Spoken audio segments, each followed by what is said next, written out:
자식을 사랑하는 부모의 마음은 인간이 보여줄 수 있는 최고의 사랑이라고 할 수 있습니다. 그래서 성경에서는 인간을 사랑하시는 하나님의 마음을 나타낼 때 자식을 향한 부모의 마음으로 비유하고는 합니다.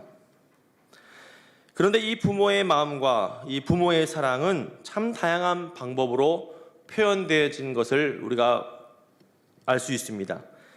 자식을 향한 이 부모의 사랑은 이런 일반적인 사랑에서 볼 수 없는 독특한 표현 방법이 있습니다. 그것은 바로 징계를 통한 사랑을 표현하는 것입니다. 이런 방법은 일반적인 남녀 간의 사랑에서는 찾아보기 힘든 사랑의 표현 방법입니다. 이런 사랑의 표현 방식은 부모들이 자녀들의 일생이 잘 되기를 바라는 그런 마음에서 나오는 표현이자 행동이라고 할 수 있습니다. 제가 어렸을 때 우리 집에 사랑의 매라는 것이 있었습니다.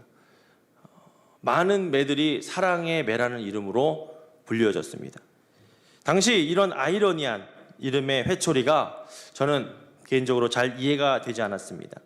그런데 제가 부모가 되고 보니까 이 사랑의 매라는 것이 자녀 교육에 없어서는 안 될 사랑의 표현이라는 것을 깨닫게 되었습니다. 그러므로 자녀된 입장에서는 이런 표현 방법의 근본적인 의도가 사랑이었다는 것을 깨달아야 합니다.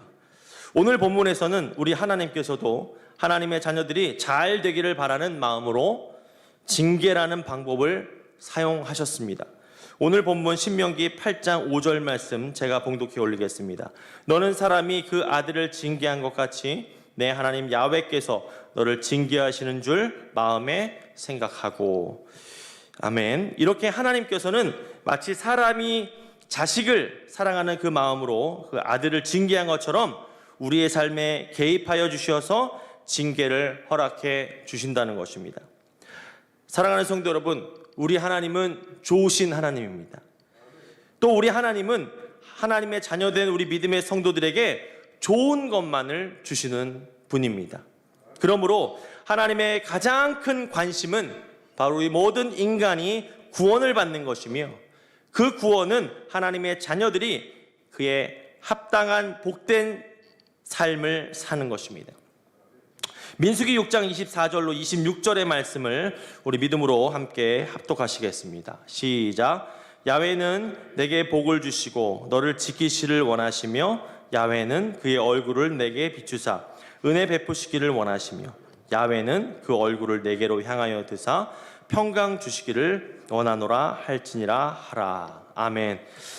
이렇게 여러분, 좋으신 하나님께서는 우리의 삶에 허락하시는 모든 역사는 좋으신 하나님께서 우리의 삶에 역사하시는 모든 역사는 저와 여러분들을 위한 하나님의 마음이며 하나님의 사랑의 표현 중 하나이고 또 그 방법에는 분명한 하나님의 목적이 있다는 것을 우리는 알아야 된다는 것입니다. 특별히 2020년 이 마지막 주를 보내고 있는 우리 성도들에게 2020년은 한 해를 되돌아볼 때 어떻게 보면 좋은 일보다 어려운 일이, 힘든 일이 훨씬 더 많았던 한 해라고 볼 수가 있습니다. 그러나 한 해를 마무리하는 이 시점에서 2020년을 뒤돌아볼 때 분명한 것은 이런 어려운 상황 속에서도 우리 하나님께서는 우리를 사랑하시되 끝까지 사랑하시고 우리를 언제나 좋은 길로 인도하셨으며 지금 이 순간에도 하나님께서는 하나님이 우리들에게 복 주시기를 원하신다는 것을 우리는 알아야 될 것입니다. 할렐루야. 오늘 본문 말씀을 통해서 하나님께서 한 해 동안 우리에게 베푸신 크신 은혜를 헤아려보는 시간이 되기를 간절히 소망합니다. 오늘 본문은 모세의 고별 설교 중 전반부에 해당하는 말씀으로 이스라엘 백성들이 가나안 땅에서 지켜야 될 선민의 기본 자세를 언급하고 있는 6장부터 11장까지의 말씀의 중간 부분입니다. 모세는 이스라엘 백성들에게 하나님의 모든 명령을 지키고 행하라고 명령하고 있습니다. 우리 1절 말씀을 다 같이 합독합니다. 시작. 내가 오늘 명하는 모든 명령을 너희는 지켜 행하라. 그리하면 너희가 살고 번성하고 야훼께서 너희 조상들에게 맹세하신 땅에 들어가서 그것을 차지하리라. 아멘. 이 말씀에서 모든 명령이란 바로 하나님께서 모세를 통해서 이스라엘에게 주신 모든 명령, 규례와 법도를 가리키는 것입니다. 그런데 이 모든 명령을 지켜 행하라고 말하면서 이 명령은 신명기 4장에서부터 계속적으로 반복하며 하나님께서 이스라엘 백성들에게 권면하는 그런 말씀이었습니다. 그리고 이 말씀은 신명기 이후에는 하나님께서 여호수아에게 나타나셔서 하신 말씀입니다. 우리 여호수아 1장 7절로 8절 말씀을 다 같이 합독하겠습니다.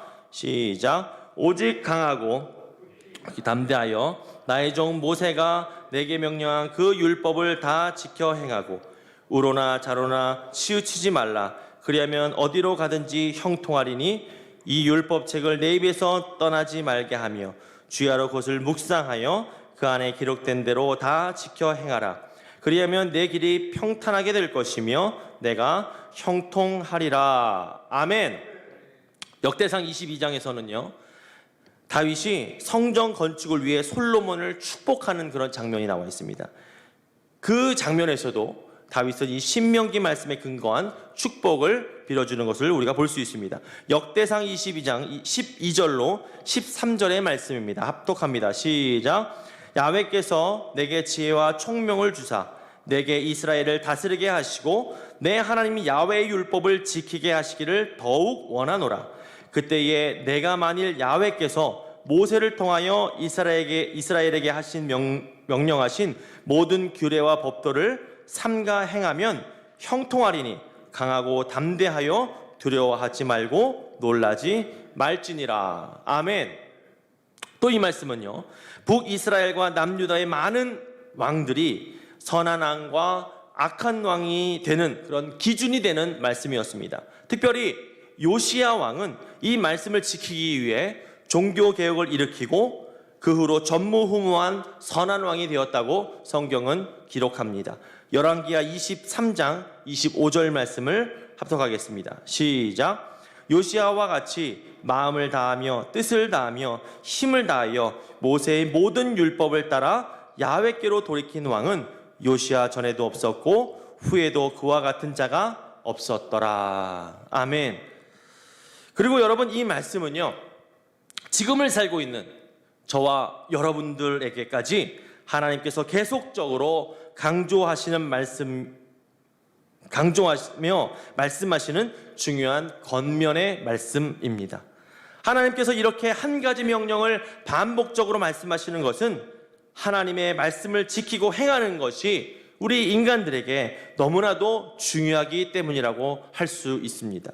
더 나아가 현대 시점에서 그 중요성을 찾아본다면 하나님의 말씀을 지키고 행하라는 이 명령은 신약시대의 하나님의 백성인 저와 여러분들에게까지 유효한 하나님의 명령이며 신실한 성도들이 악한 세상에서 거룩하게 구별되어 신실한 성도로 살기 위한 분명하고도 유일한 방법이기 때문에 이 명령은 지금 이 순간에도 너무나 중요한 말씀이라고 할 수 있습니다. 그러므로 하나님의 자녀들에게 복 주시기를 원하는 하나님께서는 우리 인간들에게 복 받으며 살기 위한 가장 유일한, 가장 확실한 방법을 가르쳐 주신 것이라고 할 수 있습니다. 그렇기 때문에 모세도 그의 설교 말씀에서 하나님의 모든 명령을 지키고 행하라고 계속해서 강조해 말하면서 이 모든 명령을 지키고 행할 때 받게 되는 축복과 은혜를 지금 1절에서 강조하고 있는 것입니다. 오늘 말씀에서 사실 어떻게 보면 가장 중요한 말씀은 바로 1절이라고 해도 과언이 아니라고 할 수 있습니다. 우리 1절 말씀을 우리 다시 한번 그런 의미에서 합독하겠습니다. 시작. 내가 오늘 명하는 모든 명령을 너희는 지켜 행하라. 그리하면 너희가 살고 번성하고 야훼께서 너희 조상에게 맹세하신 그 땅에 들어가서 그것을 차지하리라. 아멘. 할렐루야. 위에서도 말씀드렸지만 이 명령과 그에 따른 축복은 지금 이 순간에도 유효합니다. 그러므로 우리 수원순복음교회 모든 성도들은 하나님의 이 모든 명령을 지키고 행함으로써 하나님의 큰 축복을 받아 누리시는 여러분들 되시기를 예수님의 이름으로 축복드리겠습니다. 하나님의 모든 명령을 지켜 행하라고 말한 이 모세는 2절에서 지난 40년간 광야에서 하나님께서 어떻게 그들을 인도하셨는지 기억하라라고 말씀하고 있습니다. 2절에서 4절의 말씀에서는 그들이 기억해야 하는 하나님의 행하심이 두 개의 주제로 나타난다고 볼 수 있습니다. 그 두 가지 주제는 바로 징계와 은혜입니다. 모세는 하나님께서 이스라엘 백성들을 40년 동안 광야에서 인도하시면서 그들을 징계하시고 은혜를 베푸신 일을 기억하라 이렇게 이야기하고 있는 것입니다.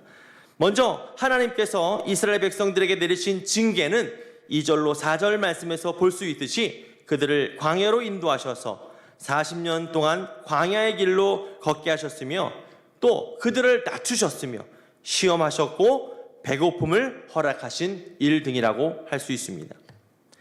오늘 본문 5절 말씀에서 이 고난을 분명히 징계라고 말씀하고 있습니다. 그러나 여러분 서두에서 말씀드린 것 같이 하나님의 징계는 하나님의 사랑의 표현이라는 것을 우리는 알아야 합니다. 징계함이라는 이 히브리 단어는 바로잡기 위해 벌하다라는 의미를 가지고 있기 때문에 이것은 마치 아버지가 사랑하는 아들을 바로잡기 위해 벌하는 것과 같은 것이라고 할 수 있습니다.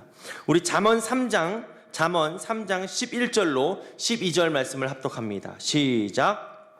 아들아 야훼의 경히 여기지 말라. 대저 야훼께서 그 사랑하시는 자를 징계하시기를 마치 아비가 그 기뻐하는 아들을 징계함 같이 하시느니라. 아멘. 그러므로 하나님의 이 징계는요, 단순한 형벌을 위한 징계가 아니라 이스라엘 백성들로 하여금 하나님의 닮은 거룩한 백성으로 성장되기를 바라시며 그것을 위한 교육의 목적으로 가지신 사랑의 징계, 즉 사랑의 매라는 사실을 우리는 알 수가 있는 것입니다. 그러면 오늘 본문에서 하나님께서 이스라엘을 징계하시는 그 이유는 무엇일까요? 그 이유는 두 가지로 정리해 볼 수 있습니다. 첫 번째, 마음을 알기 위해서였습니다. 2절 후반절에 보면 모세는 내 마음이 어떠한지 그 명령을 지키는지 지키지 않는지 알려 하심이라 라고 기록하고 있습니다. 이와 같이 하나님은 인간의 중심을 보시고 마음을 다해 하나님의 명령에 순종하는 자발적인 순종을 하나님께서는 원하고 계시는 것입니다. 두 번째, 사람이 하나님의 모든 말씀으로 살아야 한다는 것을 가르치기 위해서 징계를 허락하셨습니다. 3절 후반절에서는 사람이 떡으로만 사는 것이 아니요 야훼의 입에서 나오는 모든 말씀으로 사는 줄 내가 알게 하려 하심이라 라고 기록하고 있습니다.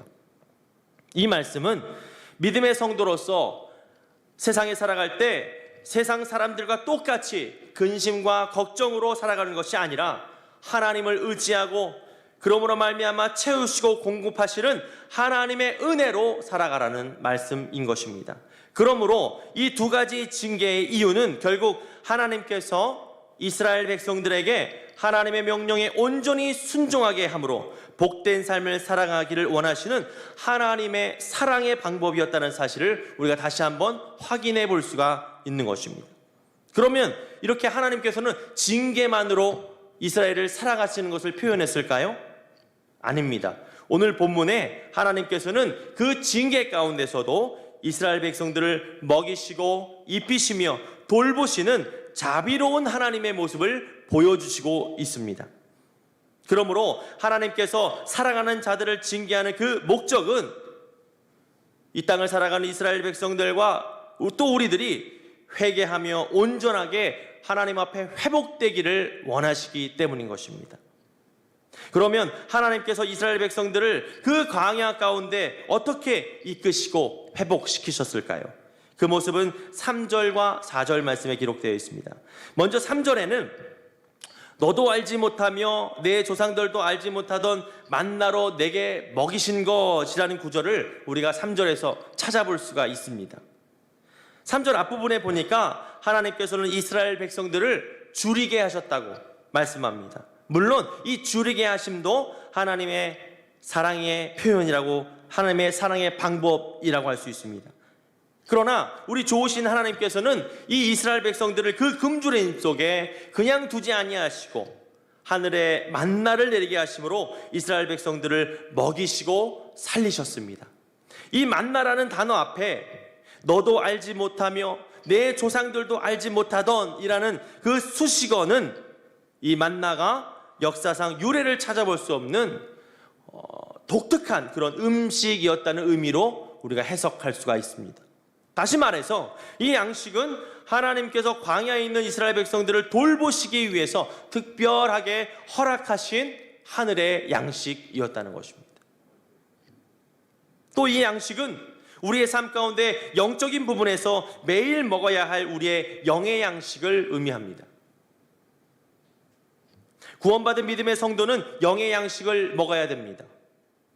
마치 광야에서 이스라엘 백성들이 하나님께서 주시는 하늘의 양식을 먹었듯이 이 믿음의 성도 역시 하나님께서 매일매일 허락하시는 영의 양식을 먹어야 된다는 것입니다. 그래서 만나를 처음 허락하실 때 하나님은 그날 필요한 양식을 거두도록 하셨습니다. 출애굽기 16장 4절 말씀을 제가 봉독해 올리겠습니다. 그때에 야훼께서 모세에게 이르시되 보라 내가 너희를 위하여 하늘에서 양식을 비같이 내리리니 백성이 나가서 일용할 것을 날마다 거둘 것이라. 이같이 하여 그들이 내 율법을 준행하나 하지 아니하나 내가 시험하리라. 여러분, 사람이 먹지 않으면 어떻게 됩니까? 허약해집니다. 그리고 더 나아가 병에 걸리거나 결국에는 사망에 이를 수도 있습니다. 그렇기 때문에 이 영적인 부분에서도 우리는 허약해지거나 병에 걸리지 않도록 영의 양식을 매일 먹어야 된다는 것입니다. 분명히 하나님께서는 일용할 것, 즉 하루에 먹을 양을 날마다 거두라고 말씀하셨습니다.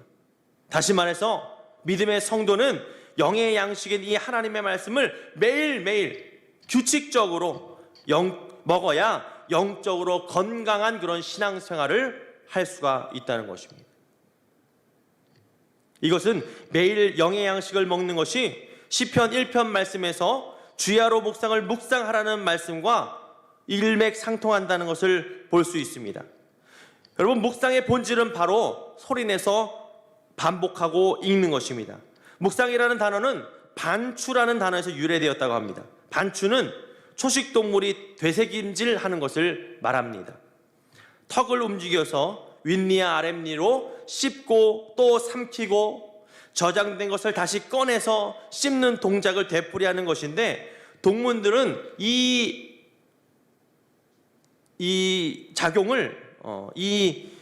동작을 최소한 5시간에서 6시간 정도 할애한다고 합니다.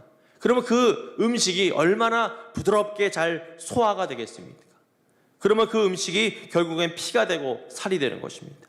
이렇게 우리가 하는 묵상도 우리의 턱을 움직여서 소리를 내고 반복해서 읽고 묵상할 필요가 있습니다. 매일매일.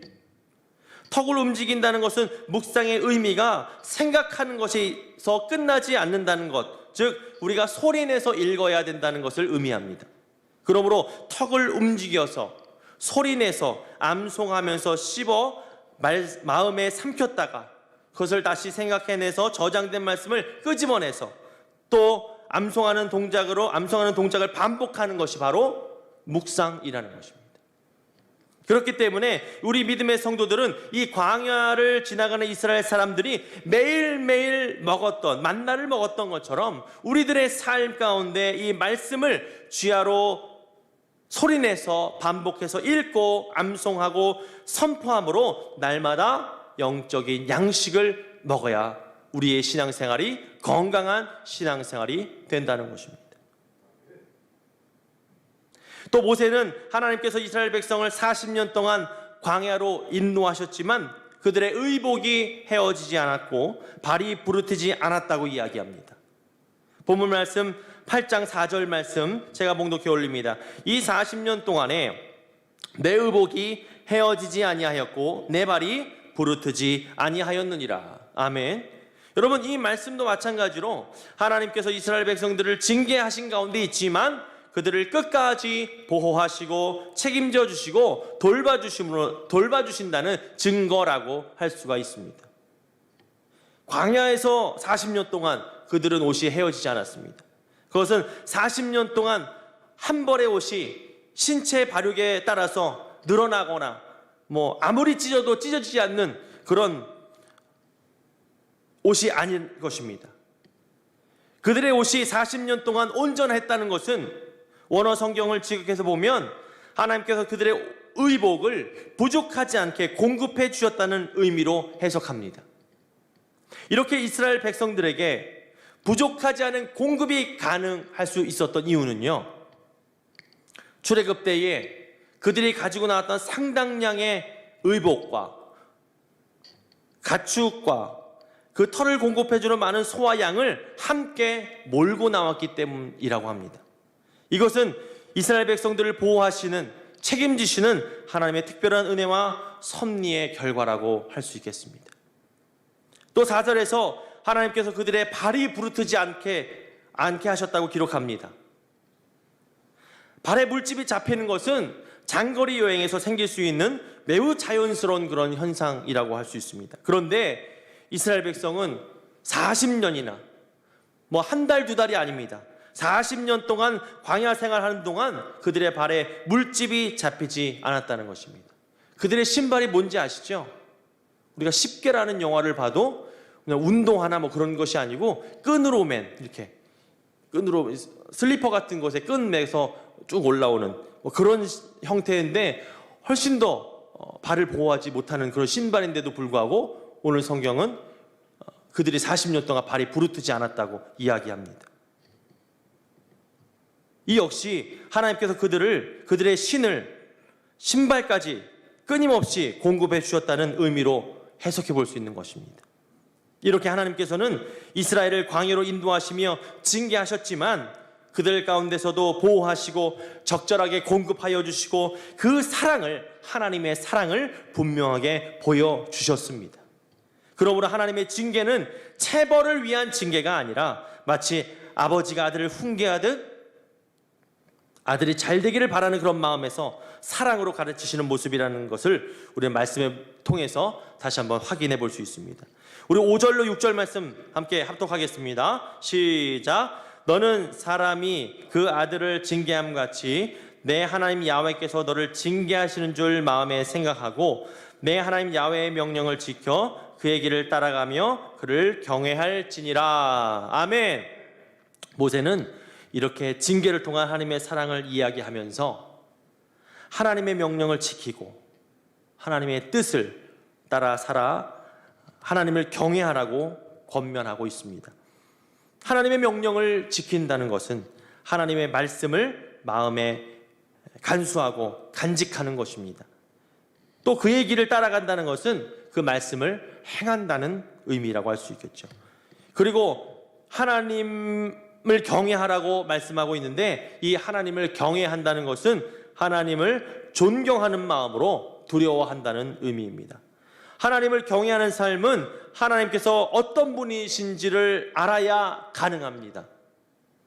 참 하나님에 대한 이해가 있어야 우리의 신앙생활이 온전해지는 것과 같이 우리는 말씀을 잘 알고 말씀을 우리 안에 잘 지키고 우리가 말씀을 잘 행함으로 우리는 하나님을 온전하게 경외할 수 있다는 것입니다.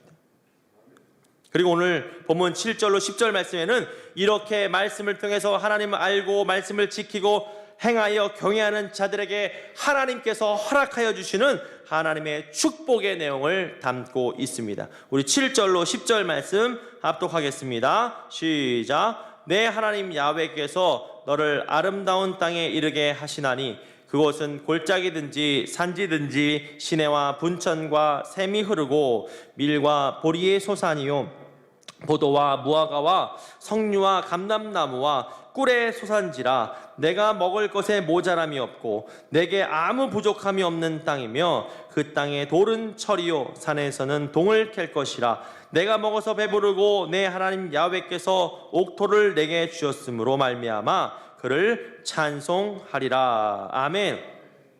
사실 7절 원문을 보면요, 히브리어 원문을 보면 왜냐하면 이라는 접속사가 있습니다. 근데 우리 개역 개정에서는 빠져 있는데요, 이 왜냐하면이라는 말을 붙이면 5, 6, 7절하고 그 이하의 말씀이 마치 1절의 말씀과 굉장히 흡사한 구조를 가졌다고 할 수 있습니다. 왜냐하면이라는 이 접속사는 우리의 하나님께서 주시는 우리의 모든 축복은, 7절 이하 나오는 축복은 어떻게 얻어진다는 것입니까? 하나님의 말씀을 지키고 행하는 것이, 또 하나님을 경외하는 것이 선행되어야 한다는 것을 우리에게 가르쳐 주고 있는 것입니다. 이 조건에 의한 축복은 1절 말씀에서는 그리하면이라는 접속사를 통해서 분명하게 우리에게 가르쳐 주고 있습니다. 그러므로 우리는 하나님의 구원받은 자녀로서 하나님의 축복을 받는 삶을 살기 위해서는 하나님의 명령을 지키고 행하여 하나님을 전심으로 경외하는 복된 성도들이 되어야 하는 것입니다. 하나님께서 함께 하시는 이 복된 삶이 저와 여러분의 삶이 되기를 예수님의 이름으로 축복드리겠습니다. 말씀 정리합니다. 오늘 말씀에서는 하나님께서는 하나님의 자녀된 사랑하는 믿음의 성도들에게 징계를 통해서라도 복 주시기를 원하는 이 하나님의 마음을 우리가 알 수 있었습니다. 그러면서 모세는 하나님께서 40년 동안 어떻게 그들을 광야에서 인도하셨는지를 기억하라고 말씀합니다. 하나님은 여러분 어떻게 이스라엘 백성들을 인도하셨습니까? 징계를 통해서라도 하나님의 백성들이 하나님의 명령을 잘 지키며 행하며 하나님을 경외하는 삶을 살도록 하셨습니다. 또 징계 속에서도 먹이시고 입히시사 이스라엘 백성들에게 적절한 공급과 은혜를 허락해 주셨습니다. 그러면 여러분, 올 한 해를 뒤돌아보면서 우리가 기억해야 될 것은 무엇일까요? 지금도 계속되고 있는 이 코로나 시대에 우리가 기억해야 되는 것은 무엇일까요? 오늘은 2020년도 12월 마지막 수요일입니다. 우리가 한 해를 뒤돌아보면 많은 일들이 생각나겠지만 먼저 우리는 하나님의 은혜에 감사할 수 있어야 됩니다. 특별히 이 코로나 시대에 다들 어렵다고 힘들다고 하지만 우리를 늘 안전하게 보호하시고 때마다 영의 양식과 육의 양식을 공급해 주시며 우리와 늘 동행하여 주심으로 우리를 좋은 길로 인도하신 분은 바로 우리 하나님입니다. 이런 하나님의 은혜와 축복과 돌보심이 없었더라면 이 악한 세상 속에서 우리는 아마도 하루도 견디지 못하고 살아갈 수 없었을 것입니다. 그러므로 우리는 한 해를 돌아보면서 하나님께서 허락하시는 많은 은혜와 축복을 기억할 수 있어야 됩니다. 그것이 비록 징계를 통한 것이라고 할지라도 하나님의 마음을 헤아려 하는 우리 복된 성도들이 다 되어야 될 줄 믿습니다. 또한 그런 이유로 믿음의 성도들은 주신 은혜를 늘 기억하여 은혜 받은 자에 합당한 2021년을 계획하고 승리하는 삶을 살아야 될 줄 믿습니다. 물론 우리가 하나님의 은혜를 버렸다고 해도 하나님께서는 우리를 결코 버리거나 떠나시지 않는 좋으신 분입니다. 히브리서 13장 5절 하반절 말씀에는 내가 결코 너희를 버리지 아니하고 너희를 떠나지 아니하리라 하셨느니라고 말씀하셨습니다. 하나님은 마치 사람이 그 아들을 징계함 같이 저와 여러분을 사랑하시기 때문에 그 은혜를 기억하고 말씀을 붙드는 자는 늘 승리하는 삶을 살아가게 되는 것입니다. 하나님의 은혜를 기억하시고 감사로 한 해를 마무리하시는 여러분들 되시기를 예수님의 이름으로 축복합니다. 축복합니다. 할렐루야. 이 시간 함께 찬양 드리겠습니다. 이 모든 것이 주님의 은혜, 함께 찬양하며 통성으로 기도하겠습니다.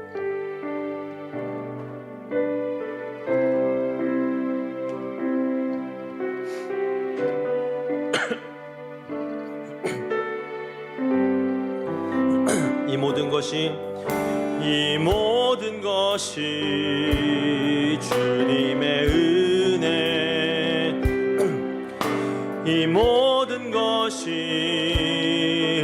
은혜라네. 이 모든 것이 주의 은혜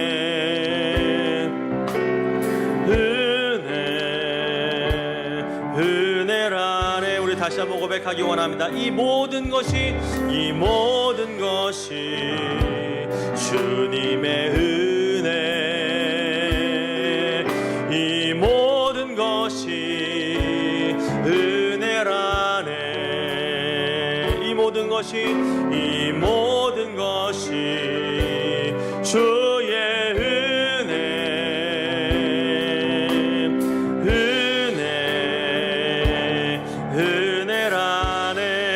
내가 가진 것들 중에 받지 않은 것 하나도 없으니 오직 주님의 은혜라. 이 은혜를 깨달음도 모두 주님께 있으니 모든 것이 주님의 선물, 이 모든 것이 주님의 은혜, 이 모든 것이 은혜라네. 이 모든 것이 주의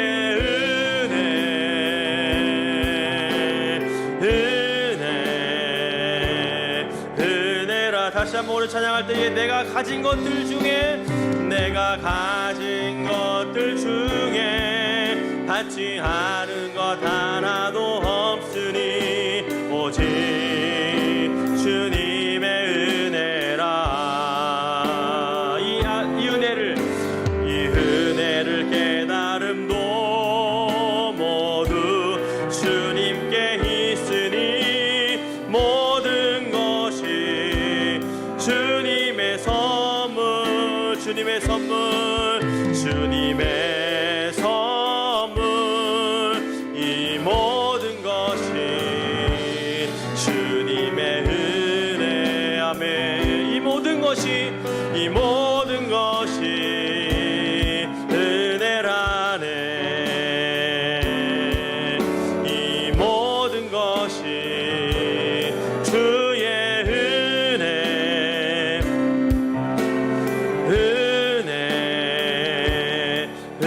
이 시간 말씀 생각하시면서 우리 주여 1창 통성 함께 기도하겠습니다. 주여